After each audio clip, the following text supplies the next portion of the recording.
Shalom Uvracha. Aujourd'hui, Bezrat Hashem, on va étudier la parashat Bo. Dans la parashat Bo, on va lire ensemble les psukim du chapitre 11. ויאמר אדוני משה עוד נגע אחד אביא על פרעה ועל מצרים. Donc Akadosh Baruch Hu dit à Moshe, sache, je vais encore amener une plaie sur l'Égypte. Acharechen yeshalach etchem miseh, et ensuite il vous libérera. Keshalechom kala garesh geresh etchem miseh, il vous enverra vite. Daberna beoznea. Alors je te demande, Moshe, je t'implore, na veut dire s'il te plaît. Alors je te demande de parler au peuple et demande-leur au peuple la chose suivante, qu'ils aillent demander, qu'ils aillent emprunter un homme de son voisin, une femme de sa voisine, qu'il ait caissé pour les armes, des ustensiles d'argent et des ustensiles d'or. Akadosh Baruch Hu a donné grâce aux enfants d'Israël aux yeux des Égyptiens.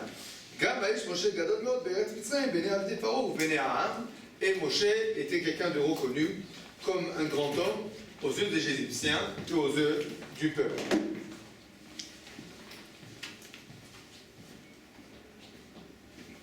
Il y a là un ordre d'Akadosh Baruch Hu à Moshe Rabbeinu de demande s'il te plaît aux Bnei Israël qu'ils empruntent des ustensiles d'or et des ustensiles d'argent au emprunter. C'est ce qui a marqué, en effet.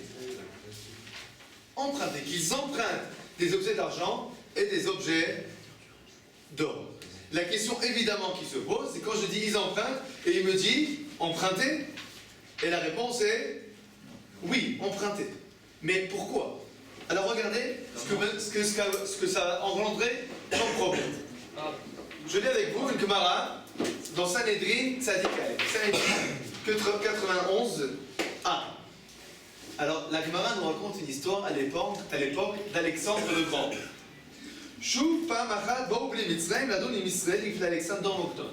À l'époque d'Alexandre le Grand, les Égyptiens sont venus attaquer en justice les Juifs devant Alexandre le Grand. Vous savez qu'à l'époque d'Alexandre le Grand, donc c'est le début de l'Empire grec. À cette époque-là, Alexandre le Grand a conquis, en fait, de la Syrie, enfin on va dire comme ça, de la Grèce, jusqu'à la Syrie au nord, et jusqu'à l'Égypte au sud. Il y avait plusieurs.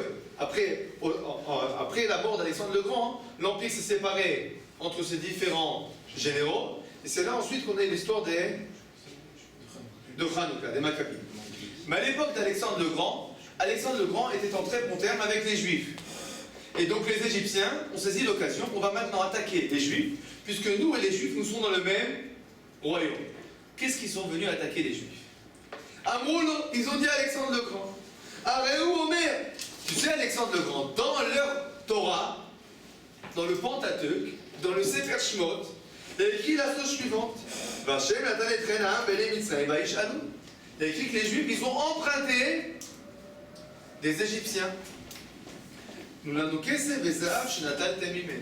les Égyptiens ils demandent, un emprunt c'est quelque chose qu'on doit rendre. Alors écoute, maintenant on demande que tu nous rendes notre emprunt.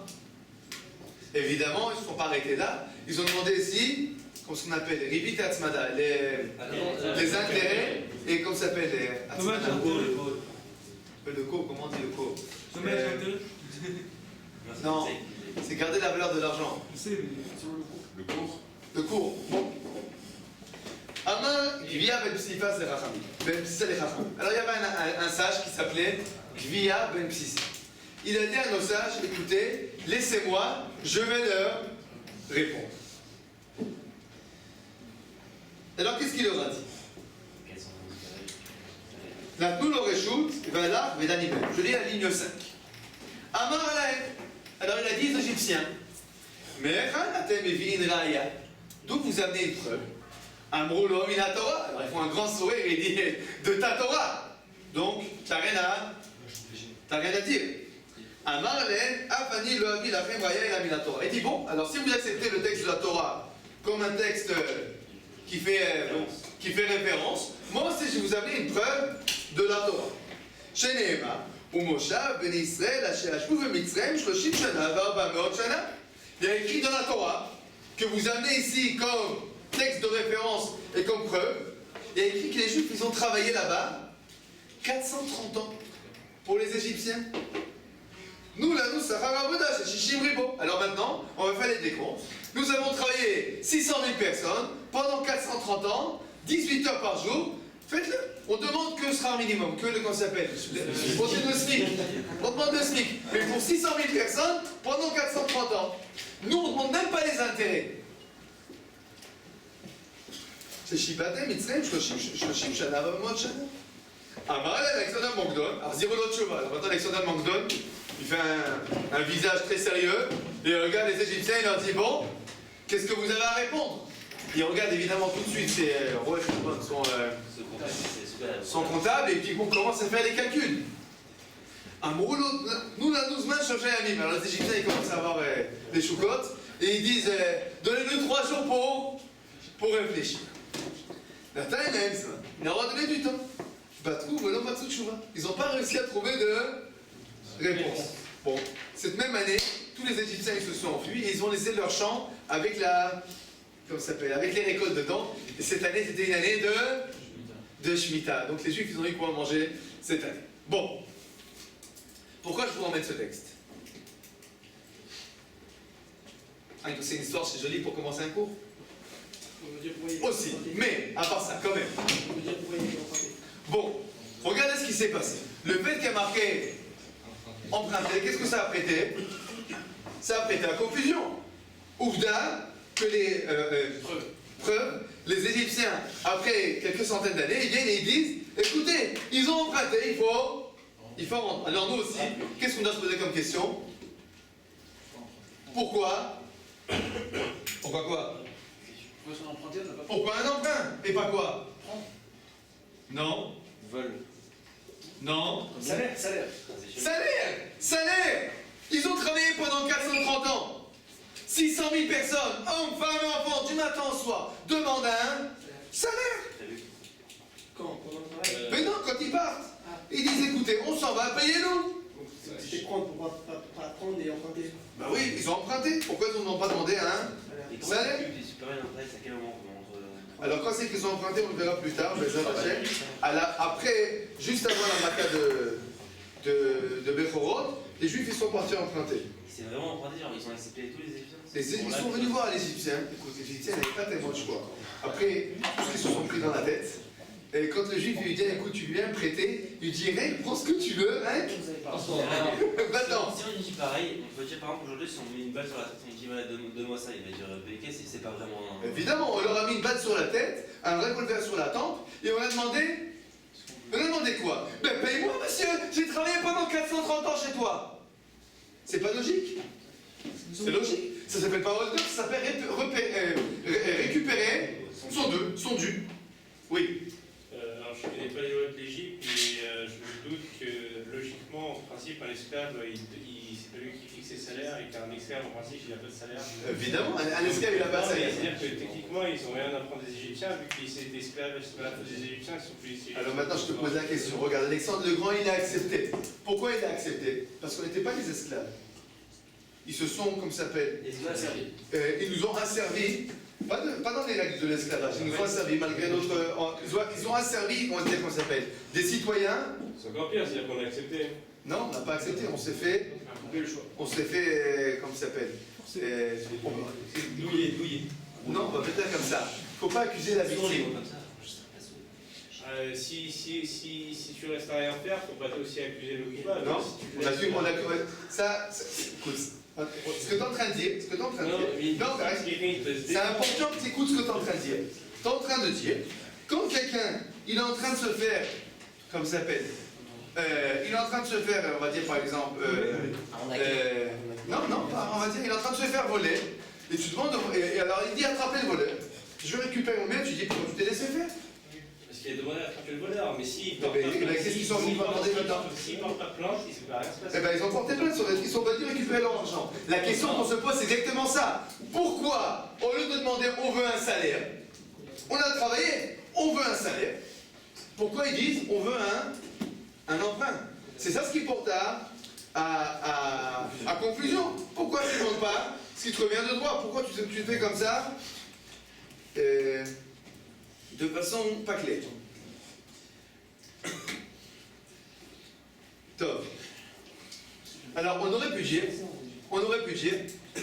comme le roi Chaim Akadosh. Le roi Chaim Akadosh, il dit, vous savez pourquoi ils ont fait un emprunt, ils n'ont pas demandé un salaire? Pourquoi, comment Pharaon il s'est comporté avec les Juifs? Comment ils sont comportés avec les Juifs? Avec ruse. Lui aussi, il leur a pas dit venez travailler. Il aura comme vous l'avez dit auparavant, il les a roulés, douillés, comme vous le direz. Bon, en fait, ce qu'il leur a fait, c'est qu'il les a dupés. En bon français. Il les a dupés, entourloupés, d'accord? Donc, et comment il a fait ça? Il a fait ça, comment ça, Paro? Vous connaissez le Midrash? Le Midrash nous dit que Paro, il est venu le premier jour, il a dit, mais on va tous travailler ensemble. Alors, quand tout le monde a vu que Paro, il travaillait lui aussi, alors chacun, il s'est mis à travailler de toutes ses forces. À la fin de la journée, il a fait des comptes, combien chacun a travaillé, il a dit, bon, demain matin, ne travaille pas moins que ça. Donc, Paro, c'était on va dire, un bon entourloupeur. Bon, alors qu'est-ce qu'on a fait nous aussi? Nous aussi on a entourloupé. D'accord? Mida, Keneged Mida. Donc chaque acte reçoit son dû. Bon, mais a priori c'est pas suffisant. Pourquoi ce n'est pas suffisant? Dites-moi, quand c'est que la première fois on parle du salaire des Juifs? La première fois que le salaire des Juifs, qui est mentionné dans notre paracha, c'est où la première fois que ça apparaît? Oui. La manne, tu vois. La manne. La manne. Ah, la manne. C'est après la manne. C'est après la manne. Le Kriyat Souf. Kriyat Yamsouf. Non, on est avant Kriyat Yamsouf là. Osné, c'est vrai qu'on a parlé d'Osné. Oh, le premier, Abraham Avinu. Qu'est-ce qu'il y a marqué dans Parashat Brina Betarim? Alors il dit comme ça. Il dit Yado Ateda sache-le, qui guerrier Zaracha Deret Sodem. Tes enfants ils vont être esclaves dans une terre qui n'est pas leur terre. Vavadoum. Veinu otam arba shana. Ils vont les faire souffrir pendant 400 ans. Ve'acharechen. Et ensuite, yetzou birouj gadol. Ils vont sortir avec une grande richesse. Donc, le coût de la grande richesse, il était prévu. Il était prévu quoi? Bien à l'avance, bien avant que Paro a servi, on utilise la ruse pour devenir Israël. Ce qui veut nous montrer qu'a priori, c'est pas seulement une question de ruser et d'entourer. Bon. Alors, première question, pourquoi un emprunt? Maintenant, j'ai une autre question à vous poser. Regardez, un autre texte de la Gemara. Gemara, Brachot Daftet. Donc, page 9. On n'a pas répondu. Non, la question que c'était prévu tout le début. Oui, j'ai pas répondu. C'est une question. C'est une question. C'était simplement pour dire que la réponse du roi Chaim Akadosh, a priori, elle n'est pas suffisante encore. En effet, mais on va voir à chaque fois que c'est les mêmes mots qui reviennent. Regardez Gemara Brachot Daftet. Daber na bosnéa. Donc dans notre passage, qu'est-ce qu'il y a marqué? Demande s'il te plaît au peuple. Pourquoi il y a marqué s'il te plaît? C'est quoi ce s'il te plaît? Depuis quand on dit à quelqu'un s'il te plaît, va prendre de l'argent? Comment ça, s'il te plaît, va prendre de l'argent? Il y a de l'argent là-bas, je t'en prie, s'il te plaît, va le prendre. Il y en a juif en plus. Bon, alors, Amrei de Mera... C'était raciste. Bon, Amrei de Rabbi Yanaï. Alors, on a posé la question à Rabbi Yanaï. Ena et Alachon. Bakasha, Na, ça veut dire s'il te plaît. Amar le Akadosh Baruch Hu le Moshe. Bebakasha mimcha. Lech bemod Israël. Alors, Moshe, Akadosh Baruch Hu l'a dit à Moshe. Dis à Israël. Bebakasha mikem, je vous en supplie. Shalom et Mitzrayim qui les cassait pour les demandez aux Égyptiens des ustensiles d'or et d'argent. Chez Yomar Otot Tzadik, que Abraham Avinu ils disent pas, Babadoum Veinu Otam Kiyem Baem. Le fait qu'ils ont été esclavagés, ça s'est réalisé. Mais ce qui a marqué, qu'après ils vont recevoir un grand salaire, Loki Mbaye. Ça n'a pas été fait.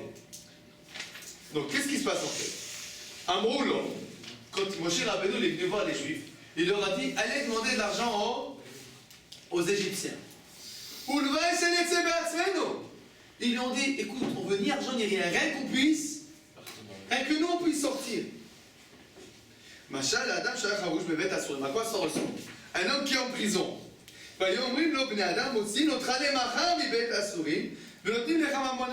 lui dit, écoute, attends demain tu sors de prison et on te donne de l'argent.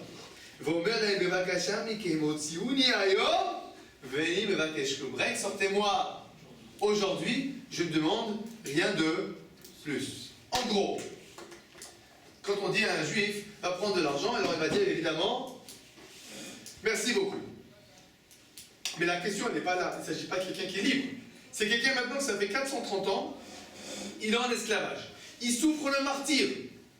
Tous les matins, il se lève et il dit, elle va que je termine cette journée. Alors on lui dit maintenant, écoute, traîne encore un peu pour récupérer l'argent. Qu'est-ce qu'il dit? Écoute, laisse-moi tranquille. Laisse-moi tranquille, je veux rien entendre, je veux rien recevoir. Rien que je veux sortir. C'est pour ça qu'il y a marqué dans le passouk, s'il te plaît. Pourquoi s'il te plaît? Parce que finalement les Juifs, ils ne voulaient pas. Les Juifs, ils ne voulaient pas. Seulement quoi? De qui Akadosh Baruch Hu il a peur? Il a peur d'Abraham. Il va dire à Abraham, écoute, je les ai envoyés en Galoute, ils ont travaillé pendant 400 ans, et après, ils sont partis sans argent. Alors Abraham, il va lui dire, c'est pas ce que tu m'as promis. Alors Akadosh Baruch Hu, il a peur d'Abraham, et il dit aux Juifs, je vous en supplie, ne me mettez pas mal à l'aise vis-à-vis de Abraham. C'est ce qui est marqué dans la Gemara. Bien sûr que c'est métaphorique, bien sûr que c'est pas comme ça. Évidemment. Qu'est-ce que ça veut nous dire? Qu'Akadosh Baruch Hu tient sa parole. J'ai une question à vous poser. Abraham, c'est qui? Le patriarche. D'accord? C'est notre père. Notre père. Donc, si c'est notre père, qu'est-ce qu'un père il veut pour ses enfants? Que le bien. Maintenant, si les enfants ils disent rien que sors-nous, qu'est-ce que le père il est censé dire? Bon, ok. Si c'est ce que mes enfants ils veulent, a priori. C'est votre vie qui dit quelque chose et vous pensez que c'est pas son bien, qui peut obtenir mieux. Alors, maintenant, vous allez dire pourquoi c'est pas son bien? Est-ce qu'il y a vraiment un problème à Kadosh Baruch Hu de donner de l'argent aux Israël? Il faut qu'ils se préparent. Vous savez que finalement ils auraient eu beaucoup d'argent à un autre moment. Où? À Kiryat Yamsouf. La Gemara nous dit qu'à Kiryat Yamsouf, il y a eu beaucoup plus d'argent qui a été récupéré qu'à la sortie. Donc, si le problème c'est une question de monnaie, on aurait pu quoi? Alors là, c'est quelle négativité? Une seconde. Rien que je pose la question. Si le problème d'Abraham c'est quoi? C'est qu'ils aient de l'argent. Alors, l'argent ils l'ont eu. Alors c'est quoi le problème d'Abraham? Pourquoi Abraham il tient que les bénis Israël ils prennent de l'argent d'Égypte? Pourquoi ça ne suffit pas ce qu'on va récupérer dans la mer Rouge? Pourquoi ça ne va pas nous suffire ce qu'on va récupérer quand on va arriver en Terre Sainte? Quand les bénis Israël ils arrivent en Eretz Israël, ils font la guerre, ils récupèrent des villes entières avec du butin. Ça ne suffit pas? On est tellement avide, on n'est jamais assoiffé. Ça va, ça suffit. Vous avez compris la question? Donc, c'est quoi la deuxième question? À ce moment, Abraham demande à Abraham. Pourquoi rater? On va être plus riche. On a un problème, on va dire. Pourquoi toujours plus? C'est quoi le problème? On va dire. Le problème. C'est ça. De Abraham. C'est clair? Bon. C'est sur Brachot, ça? Là, c'est la Gemara de Brachot.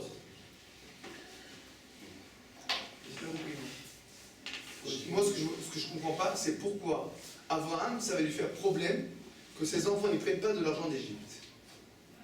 Jusqu'à que la Gemara doit nous dire qu'Akadosh Baruch Hu est mal à l'aise vis-à-vis d'Abraham. Comment il va dire à Abraham, je n'aurais pas donné de l'argent quand ils sont sortis?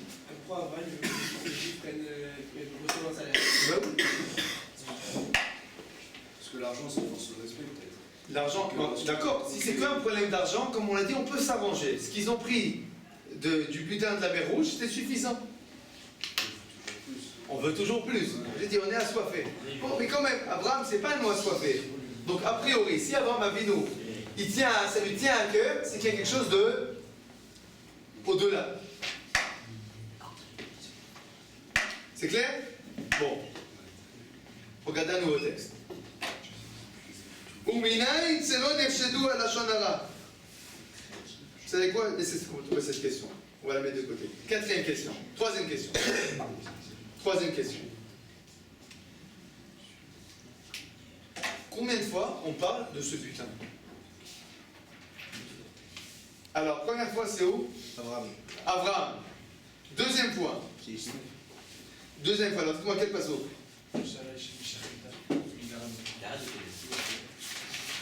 Regardez, Perek Gimel. Vous ouvrez ou pas? Perek Gimel. Voilà, vous avez Perek Gimel. Quel passo?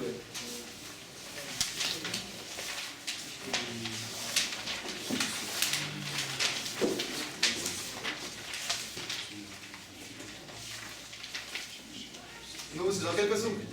Perek Gimel. Non, peut-être pas.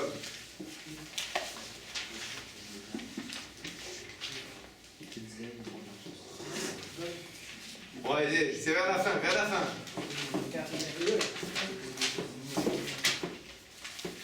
Vers la fin du Perek. Perek Gimel. Kaf Aleph, Kaf Bet. Bon, Kaf Bet. Veshala Isha Misheketao Mikarat Beta. Une femme a demandé à sa voisine. Pardon, Kaf Aleph. Venatati etrena amazé bene Mitzrayim. Et je vais donner la grâce de mon peuple aux yeux des Égyptiens. Vaya kitelchun, et quand vous sortirez, l'autre telchun rekam. Vous ne sortirez pas les mains vides. Veshala Isha Misheketa, une femme demandera à sa voisine et de l'argent, de l'or, et des habits. Vesantem avenechem amlotechem nizatem Mitzrayim. Et vous sortirez d'Égypte une fois que vous l'aurez vidé. Ça c'est à l'époque de quoi? Du Sné. Bon, c'est déjà la deuxième fois. Où c'est qu'on en parle encore? Première fois à Brid de la Bétarim. Deuxième fois au Sné. Troisième fois ici.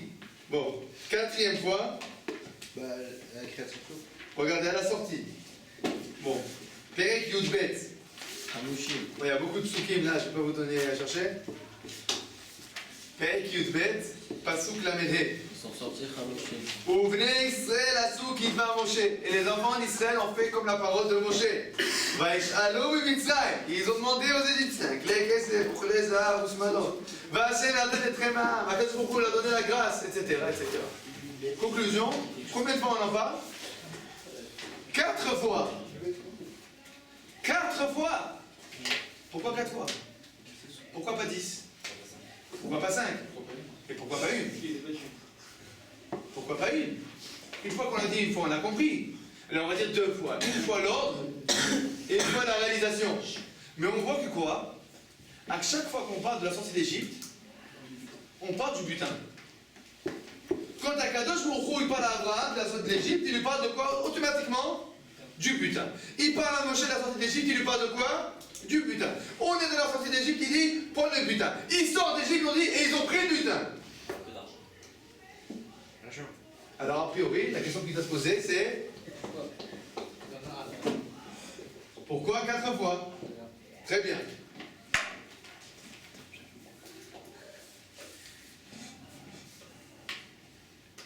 On va se suffire de ces 3 questions. Qu'est-ce que ça veut nous montrer? Qu'est-ce que ça veut nous montrer tout ça? Alors, venez, on va reprendre les psukim dans Shemot, Perek Gimel. Pasuk Kaf Aleph.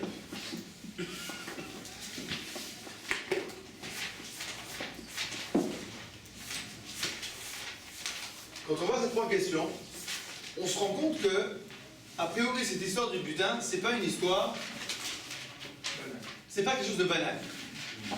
On se rend compte qu'il y a quelque chose qui revient, qui insiste. Pourquoi? Alors regardez les psukim. Venatati etrena amazé bene Mitzrayim. Et je vais donner la grâce de mon peuple aux yeux des Égyptiens. Ve'aya kitelechun. Et quand vous sortirez, lo telchu rekam. Vous sortirez pas vide. Qu'est-ce que ça veut nous dire ce passouk? Comment vous entendez la mélodie du passouk?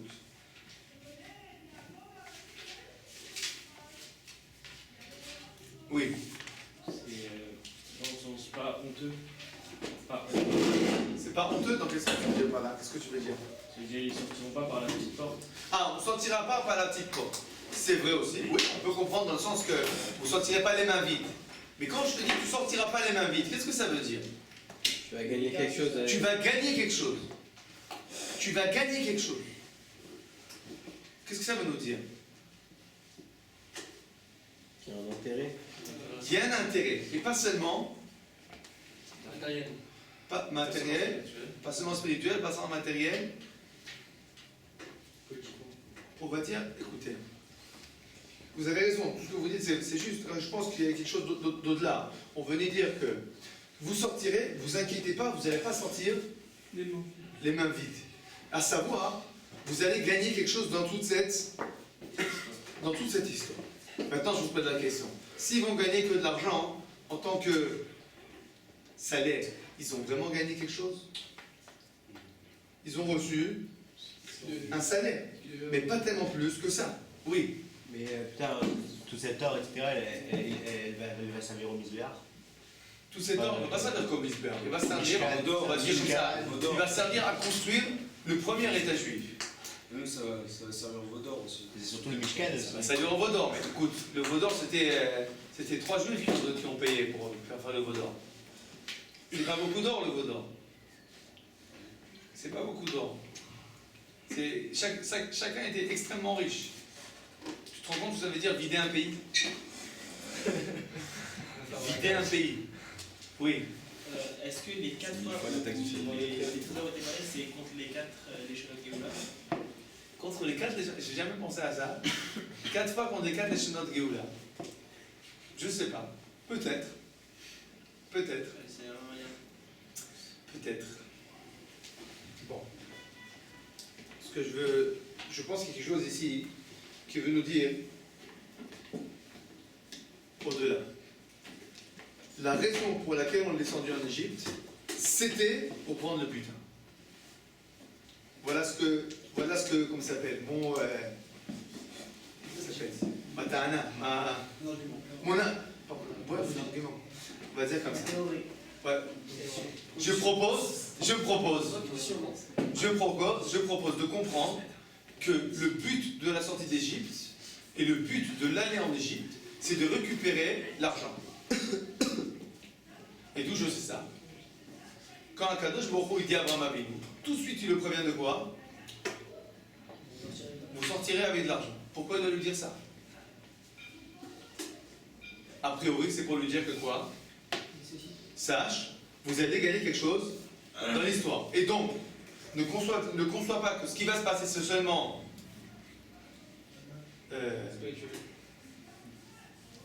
Qu'est-ce qu'il lui prévient? Il lui prévient, écoute, ces enfants, ils vont souffrir. Donc, ne vois pas cela seulement comme une souffrance. Sache, ils vont gagner quelque chose dans l'histoire. Après la souffrance. Mais le but, c'est de gagner quelque chose. D'accord? Bon, pour le moment, ça reste un argument. Maintenant, il faut le démontrer, le prouver. Oui. Après 400 ans d'esclavage, qu'est-ce qu'on s'en fout? À quoi ça sert le butin? Très bonne question. Très bien. C'est une très bonne question, mais il faut que tu te rends compte, il faut que vous vous posez la question, où c'est qu'il est le butin que nous on a ramené aujourd'hui? L'écoutez Sichot. Regardez l'écoutez Sichot du Rabbi Lubavitch. 1, 2, 3, 4, 5, 6. 7 lignes avant la fin. 7 lignes avant la fin.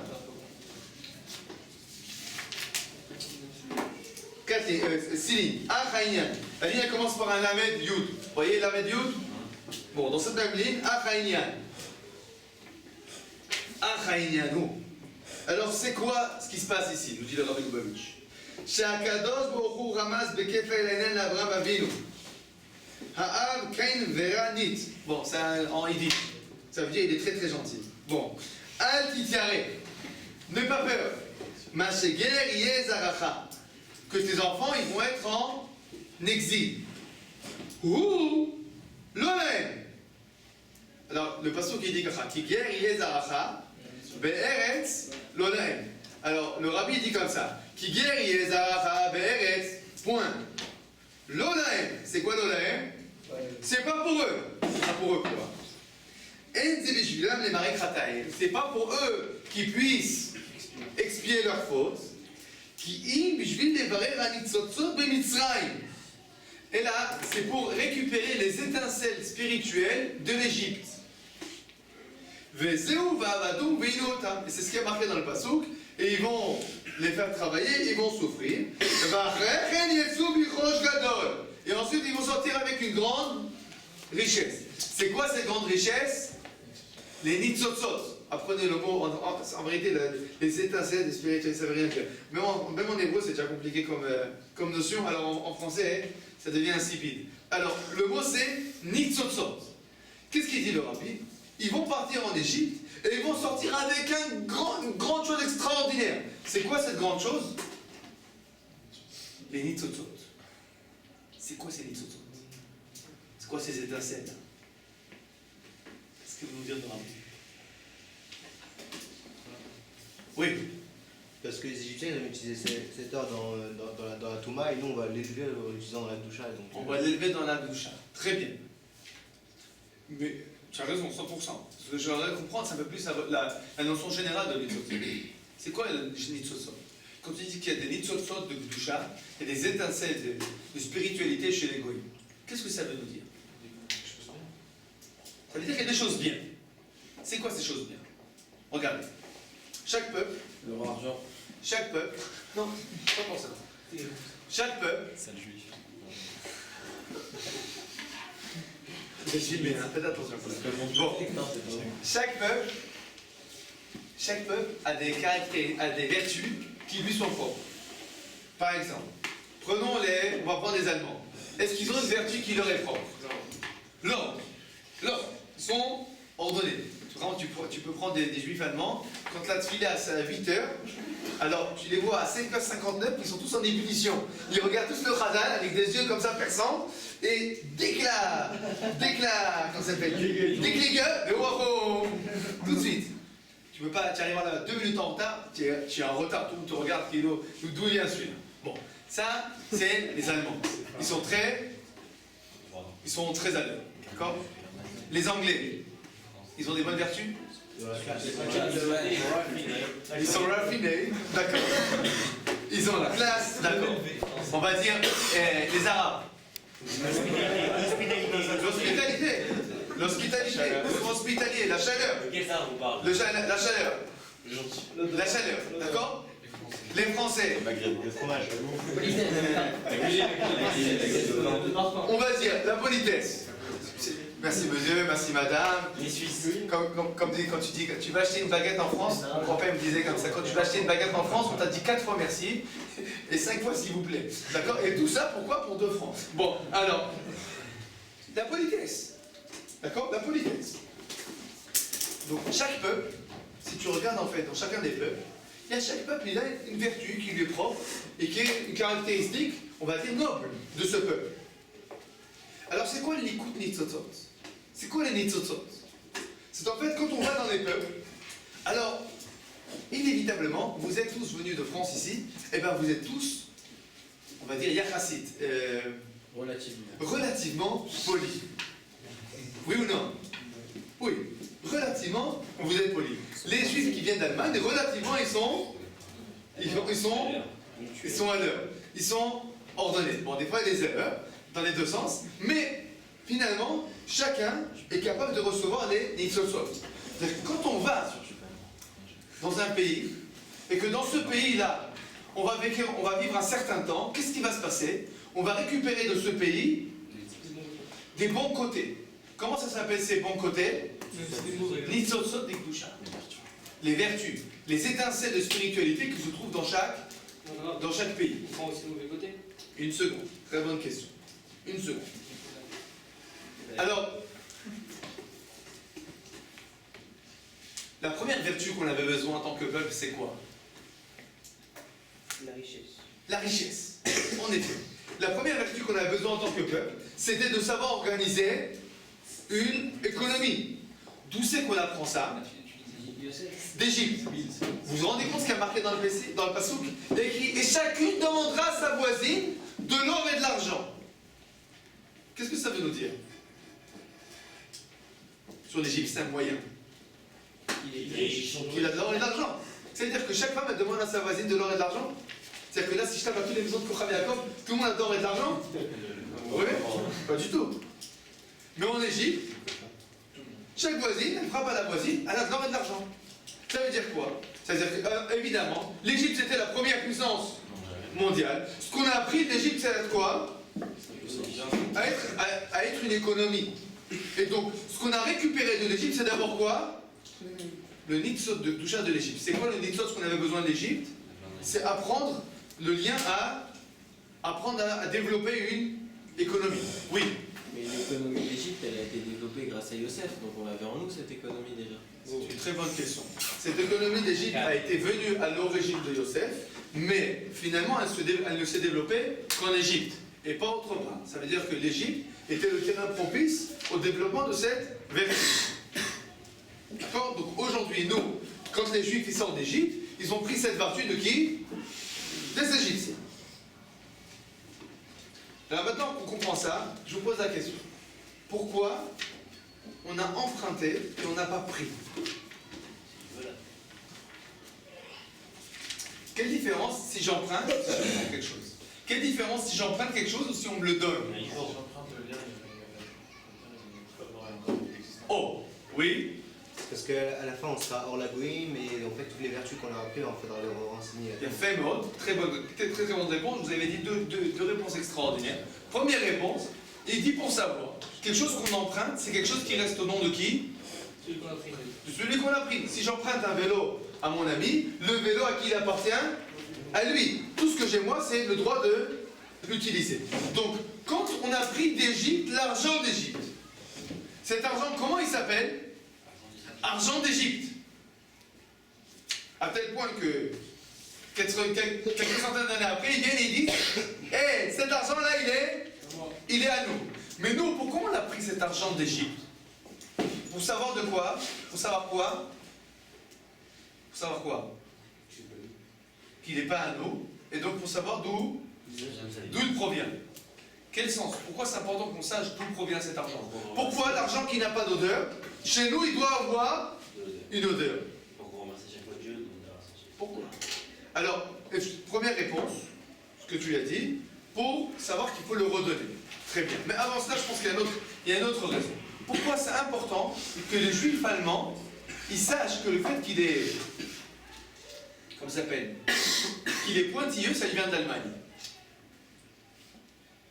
Pourquoi c'est important que le Juif français, il sache que le fait qu'il est poli, ça vient de France? Oui.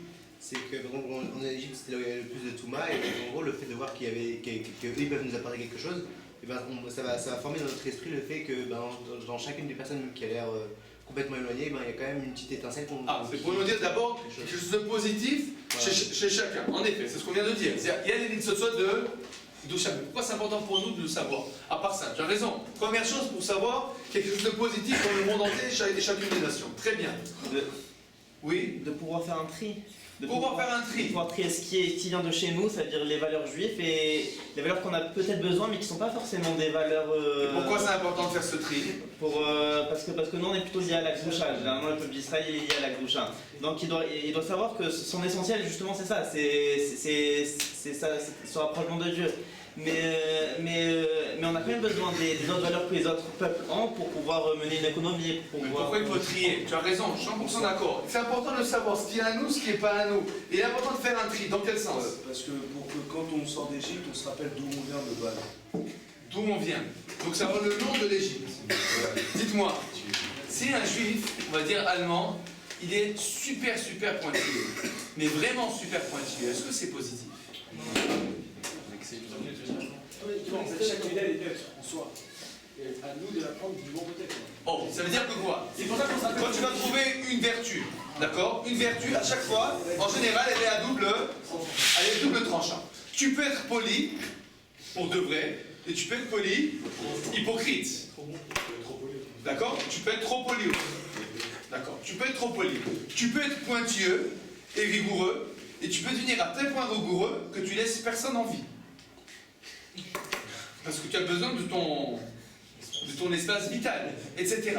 Ça veut dire qu'en fait, si tu prends une vertu, et que tu ne sais pas en faire après, comment ça s'appelle, le birou, le tri, tu risques de prendre la vertu, on va dire comme ça, comme un bloc. Or, c'est important de savoir quoi? Attention, c'est une vertu et une étiquette dessus. Qu'est-ce qu'il y a marqué? Made in Egypt. Ah, Made in Egypt. Ah, attends, les Égyptiens, bon, il faut faire attention. Si je regarde cette vertu-là, je dis, bon, si ça vient d'Égypte, alors qu'est-ce que je fais maintenant? Il fait attention. Faire attention. Non. Alors c'est bien d'avoir de l'argent, de fonder une économie, etc. Mais est-ce que c'est bien de devenir comme l'Égyptien qui ne pense que en termes d'argent? Et à cause de ça, il va par exemple à servir un autre peuple. Réponse? Non. C'est bien d'être poli. C'est bien d'être poli. Mais est-ce que c'est bien d'être poli avec son ennemi? Non. Si quelqu'un il me tire dessus, je ne dois pas lui dire monsieur, merci madame, etc. Non. Je dois me défendre. D'accord? Je ne dois pas collaborer avec celui qui à un instant, il m'a envahi. Je ne dois pas être poli avec lui. Lui, je dois lui faire la guerre, etc. Donc, quand je prends une vertu et que je sais qu'elle a une origine, je comprends que, puisque c'est quelque chose, on va dire une pièce rapportée, ça demande une certaine vigilance, une certaine distance, une certaine vigilance. Premier point. C'est pour ça qu'on doit savoir d'où ça vient, quelle est l'étiquette. Deuxième point que vous avez dit, très juste, pourquoi c'est important de savoir d'où que ça vient, et que c'est qu'un emprunt. Pourquoi c'est important de savoir que c'est un emprunt? Connaître les défauts. Pour connaître les défauts, le mauvais côté de la vertu. Ça on a dit, premier point pour savoir le problème. Il y a un deuxième point, de savoir que c'est un emprunt. Qu'est-ce que ça veut dire que c'est un emprunt? Comme on l'a dit, quel est le propre de l'emprunt par rapport au don? Le propre de l'emprunt par rapport au don. C'est pas à nous. C'est pas à nous, et donc Il faut le rendre. il faut le rendre. Donc si on dit que c'est un emprunt, qu'est-ce que ça veut dire? Ça veut dire qu'il y a une certaine attente. À quoi? Qu'un jour on va le rendre. Comment on va le rendre? Où c'est qu'on va le rendre? En l'échange, en changeant la mentalité du pays. En changeant. Quand c'est qu'on va le rendre? À quelle époque? Qui porte. Aujourd'hui. Aujourd'hui. Vous venez de France. La classe d'à côté vient d'Éthiopie. La classe d'à côté, là, ils viennent de Russie. Et celle là-bas, ils viennent de, comment ça s'appelle? Du Mexique. Et il y a des Israéliens ici, un petit peu, quelques-uns. Et, en gros, quoi, qu'est-ce qui se passe? Chacun des Juifs, dans toute cette dispersion, qu'est-ce qu'il a fait? Chacun s'est retrouvé, deux par-ci, trois par-là, ici et là, ici et là, ici et là. Chacun était confronté avec certaines vertus. Évidemment, tu reconnais le français à 600 mètres, avec ses chaussures pointues, et sa manière de mettre la kippa sur l'extérieur. Tu les reconnais tout de suite. Mais avec la manière de parler, même si tu n'attends pas qu'il parle du français, tu sais que c'est un français. Oui ou non? On les reconnaît. Même chose, tu reconnais de loin un juif russe, ou un juif mexicain, un éthiopien. Ça, c'est pas tellement difficile, évidemment. Mais oublie la couleur de la peau que tu reconnais. Mais il y a une certaine manière de se comporter. D'accord? Il y a un reçu. Il y a un reçu. Donc, il y a un certain reçu. Donc, qu'est-ce que ça nous montre? Qu'est-ce que ça veut dire? En fait, qu'est-ce qui se passe maintenant? Alors maintenant, tous les juifs, ils arrivent en Eretz Israël. Et qu'est-ce qui se passe? Alors maintenant, le français qui est super poli, il est confronté à l'israélien que c'est pas forcément sa plus grande vertu. Et qu'est-ce qu'il apprend le français? Il apprend les limites de la politesse. C'est-à-dire que si jusqu'à présent il était habitué à être poli, l'israélien il oblige à quoi? Attends, il y a des moments où il faut savoir aussi mettre les points sur la table et dire bon, jusqu'à là, hein, on arrête. C'est peut-être à l'israélien d'apprendre, il ne faut pas se laisser influencer. Et l'israélien, qu'est-ce qu'il va apprendre du français? D'abord, tu te rends compte comment c'est ce français, comment il est poli. Je me rappelle quand je suis arrivé à l'âge de 17 ans, comme ça s'appelle, on était dans une certaine école, je dirais pas son nom, on ne peut pas la salir. Alors, et le moniteur nous dit bon, on n'est pas des barbares, hein. Donc on était à l'entrée du Khadarour, on était à l'entrée de la, comment ça s'appelle, de la cantine. Alors tu vois les Israéliens, c'est la rue alors, et le monétaire français qui dit tout le monde. Bon, vous les Français, on n'est pas des barbares, vous attendez poliment que tout le monde rentre. On arrivait, il n'y avait plus rien à manger. Bon, alors, mais on était l'exemple de toute la cantine. Regardez comment les Français se comportent, ils se comportent bien. Qu'est-ce qui se passe en fait? Qu'est-ce qui se passe? Il y a un certain échange qui va nous permettre à tous ces juifs qui ont pris beaucoup de bonnes choses, de aussi après de faire une certaine synthèse et un certain bureau, un certain tri. Une fois qu'on a fait ce tri, on est capable de quoi maintenant? On est capable de le rendre. Il n'y aura pas comme un juif français pour expliquer aux Français comment c'est la vraie politesse.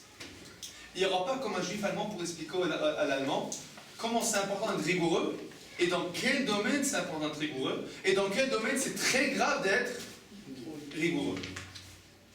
C'est-à-dire que cet emprunt-là, c'est un emprunt qui est fait, qui en effet est là pour être redonné. Mais pas pour être redonné comme je l'ai pris. Une fois que je l'ai pris, je suis obligé de faire maintenant un certain travail, une certaine, on va dire, Formation. écoute, un certain traitement, un certain traitement sur ce que j'ai reçu pour pouvoir en fait le retransmettre de façon, on va dire de façon plus pure, plus digne.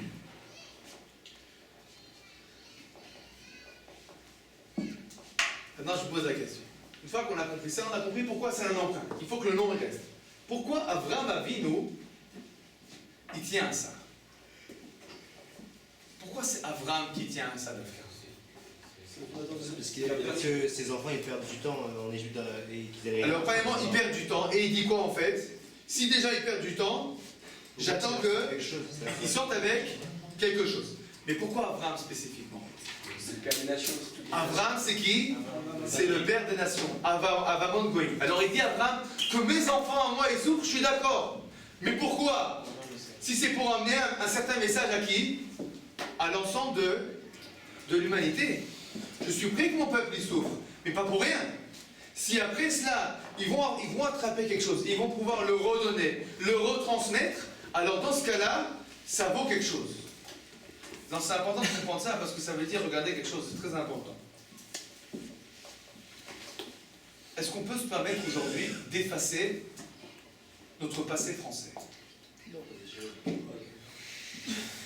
Est-ce qu'on a le droit? A priori, on devrait se dire, écoute, la France, je lui tourne le dos. Maintenant, je suis dans mon pays, j'oublie. C'est de l'histoire ancienne. D'accord? Oublie le problème de reconnaissance, en lui-même, évidemment, il faut être reconnaissant. Je parle du problème théologique maintenant, d'un point de vue théologique. Est-ce qu'on doit oublier la France? Non, on a appris d'elle. On a appris d'elle. Et quoi? Et quoi? On doit lui rendre. Et aussi, on doit lui rendre. Donc on a responsabilité. On la représente. En Bretagne, il y a un autre point. Nous sommes responsables vis-à-vis de nos frères, de leur apporter le message de la France. Ça veut dire que notre rôle à nous, en tant que juifs qui étions en France, c'était quoi? C'est de récupérer les nitzotzot de quoi? De France. Pour qui on les récupère? Pour nous tout seuls? Pour qui? Pour l'ensemble du peuple juif. Et au travers de l'ensemble du peuple juif, pour l'ensemble des nations. Donc, nous, en tant que Français, nous devons de récupérer, au moins en partie, les côtés positifs que nous pouvons apprendre de la France. Pourquoi? Pour pouvoir les transmettre au reste des Juifs, qui vont eux-mêmes pouvoir le transmettre ensuite à l'ensemble des nations.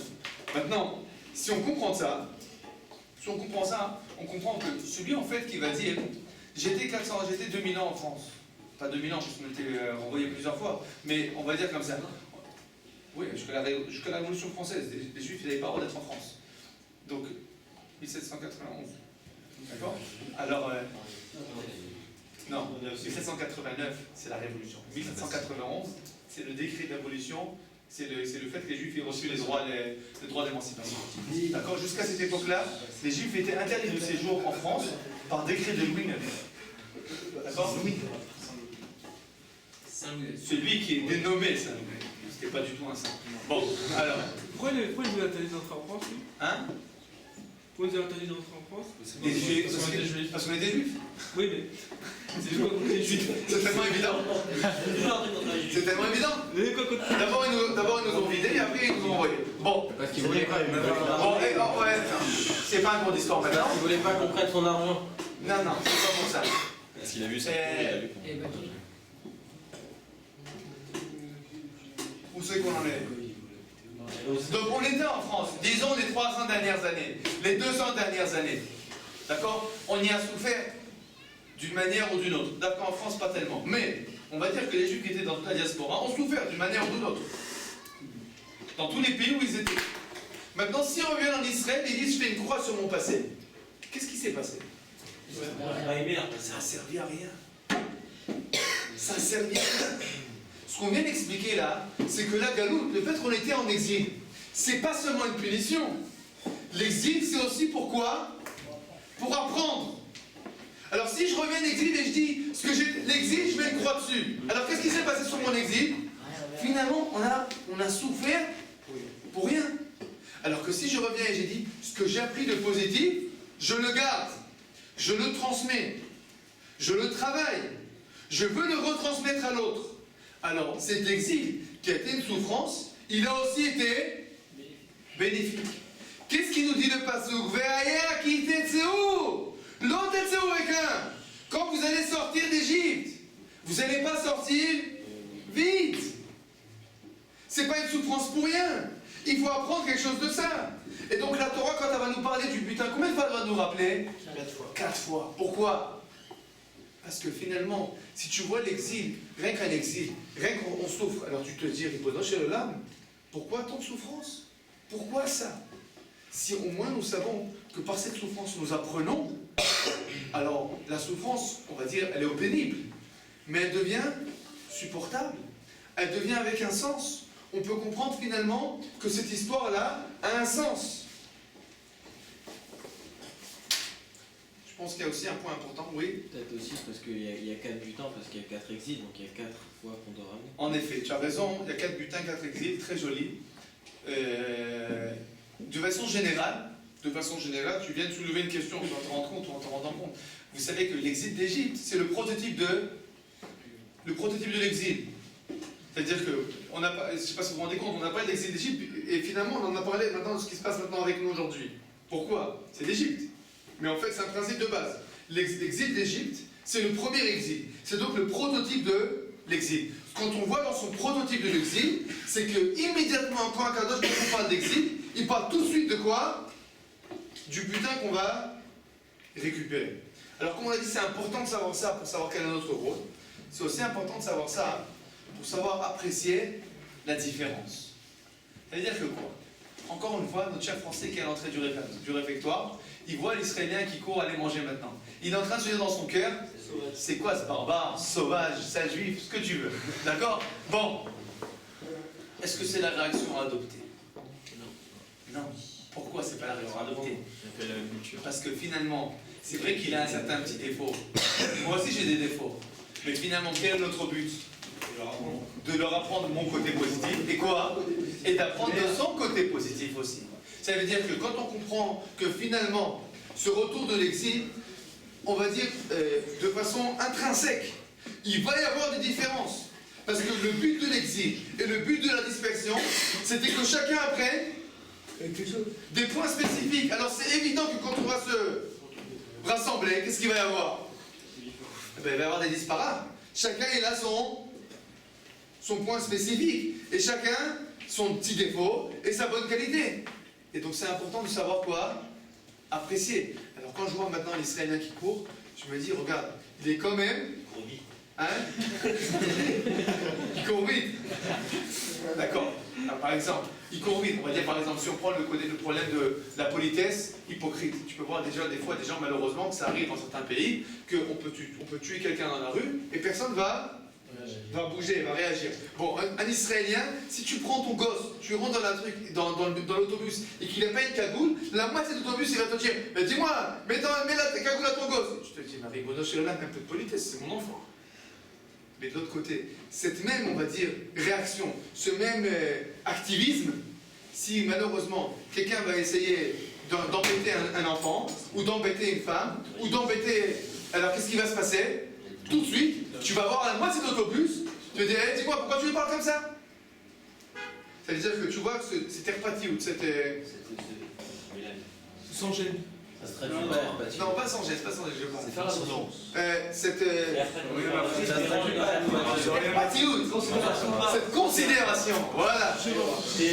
2 points. Bon, on voit cette considération qui est mélangée avec un certain sans gêne, mais qui a aussi des points extrêmement positifs. Bon, ce qu'il faut arriver à faire, c'est à pas se mêler pour le gosse, à se mêler pour les mauvaises choses. D'accord? Mais c'est important de voir en fait, quand on comprend cette notion, cette manière de voir la galoute, et ensuite l'exil, et ensuite le rassemblement du peuple, de comprendre que nous devons être amenés à porter au respect. Pas seulement au respect, à l'amour des différences qu'on peut trouver les uns vis-à-vis des autres. Quand je vois un Israélien, quand je vois un Uruguay, quand je vois un Mexicain, ou un Éthiopien, ou un Russe, je dois chercher qu'est-ce que je peux apprendre de lui. Quel est finalement son message qu'il est parti chercher pour moi, ou il est parti souffrir là-bas pour moi, pour amener un message. Quel est son message? Je veux l'apprendre. Et pareil que regarder, de dire, pourquoi il n'est pas poli comme moi? Non, chercher à apprendre ce que moi je peux apprendre de lui. Est-ce que je peux lui apprendre? Je lui apprendrai avec mon cœur et avec joie. Quand on voit les choses comme ça, on se rend compte qu'il n'y a rien dans le monde qu'Akadosh Baruch Hu il fait en tant que vengeance ou en tant qu'expiation. Ce qu'Akadosh Baruch Hu il fait, c'est pour amener le bien. Peut-être ça vaut le coup de faire un petit tour du monde pour apprendre plein de messages. Alors, écoute, comme chacun d'entre nous ne peut pas faire le tour du monde, qu'est-ce qu'il a fait à Akadosh Baruch Hu? Alors il a fait un peuple qui s'appelle le peuple juif. Et celui-là, il a fait faire le tour du monde. Non, mais par exemple, pour aller retourner en France, par exemple, bien apprendre le message. Alors, si tu mets la question à long terme, quel est le travail? À long terme, le travail est le suivant. Le peuple juif se rassemble dans sa terre, comme on l'a dit. Ce que le Navi, donc ce qui est marqué dans les Névi'im, c'est que dans les années à venir, Bezrat Hashem, il y aura une certaine, on va dire, coopération entre le peuple juif et les nations, à savoir que chacune des nations, avec le peuple juif, va essayer de mettre ses vertus propres au service de l'humanité entière. Dans le sens que le peuple juif, il sera en fait le maestro, qui va permettre, comme il connaît les vertus de chacun, et qui détient en son sein toutes les vertus, et toutes les comme ça s'appelle, et toutes les différentes facettes, c'est comme le chef d'orchestre qui va permettre, en connaissant chacune des facettes de son orchestre, à tout l'orchestre de jouer une jolie symphonie. Et c'est ce qui a marqué dans la fin de la Noun Shapéa, qu'à la fin des temps, qu'est-ce qui va se passer? Tous les peuples de la nation, ils vont louanger Akadosh Baruch Hu. Qui c'est qui va être le chef d'orchestre? Le peuple juif, qui a souffert toutes ces années auprès de toutes les nations pour pouvoir les connaître et pour pouvoir maintenant leur permettre de jouer leur propre symphonie une fois qu'elle va être, on va dire, voilà, complétée et nettoyée de ses impuretés. Est-ce que le Haïtien ne pouvait pas vivre quand les Haïtiens? Dans le principe, on aurait pu le faire, mais on n'en a pas été capable. C'est-à-dire que dans le principe, on aurait dû faire ça de par la terre d'Israël. On n'a pas été capable, c'est pour ça qu'on a fait ça par l'exil. À l'époque de Shlomo, ça s'est passé comme ça. À l'époque de Shlomo, Shlomo était sur la terre, et les peuples des nations venaient voir Shlomo, lui demander conseil. Bon, malheureusement, le royaume de Shlomo n'a duré que très peu de temps, et donc on n'a pas fait le travail. Finalement, on n'a pas eu le choix que d'être dispersé. Mais cet éparpillement, comme on l'a dit, c'est pour pouvoir jouer notre vrai rôle de chef d'orchestre. Aujourd'hui, il doit en avoir encore pour tout le monde, quoi. Aujourd'hui, on espère qu'on a appris suffisamment, je pense. 2000 ans, c'est suffisant même pour des mauvais élèves. Bon, Adonai, Amen.